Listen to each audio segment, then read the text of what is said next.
বিসমিল্লাহির রহমানির রহিম।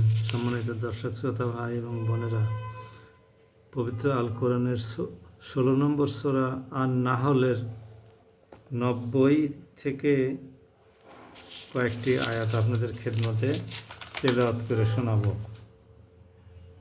90 থেকে 91 দুইটা আয়াত মাত্র। আসুন শুনি আল্লাহ পাক কি বলছেন। আউযু বিল্লাহি মিনাশ শাইতানির রাজিম। বিসমিল্লাহির রহমানির রহিম। অবশ্যই আল্লাহ তাআলা ন্যায়পরায়ণতা, সদাচরণ ও আত্মীয়স্বজনকে দান করার নির্দেশ দেন এবং তিনি অশ্লীলতা, অসৎ কাজকর্ম ও সীমা লঙ্ঘনজনিত সব কাজ থেকে নিষেধ করেন।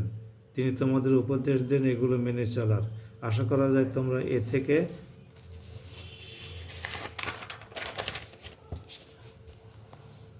শিক্ষা গ্রহণ করবে।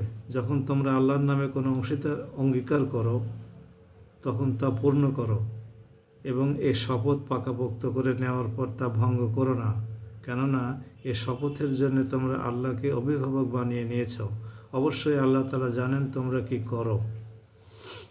সম্মানিত ভাই এবং বোনেরা, শুনলেন আল্লাহ রাব্বুল আলামিন সূরা আন-নাহলের মধ্যে কি বলছেন। আল্লাহ পাক আমাদেরকে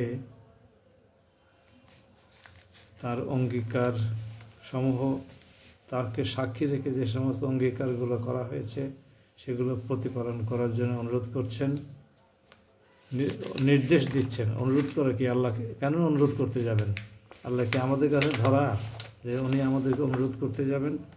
আর প্রথমের দিকে উনি আমরা যাতে ন্যায়পরায়ণতা অবলম্বন করি, সৎ আচরণ প্রদর্শন করি এবং আত্মীয়স্বজনকে দান করি, আর সেই সঙ্গে নিষিদ্ধ কাজ যেগুলো অশ্লীলতা, অনাচার, অবিচার, এই সমস্ত সীমা লঙ্ঘনজনিত এই সমস্ত কাজগুলো থেকে আমরা বিরত থাকি, এই নির্দেশ প্রদান করছেন।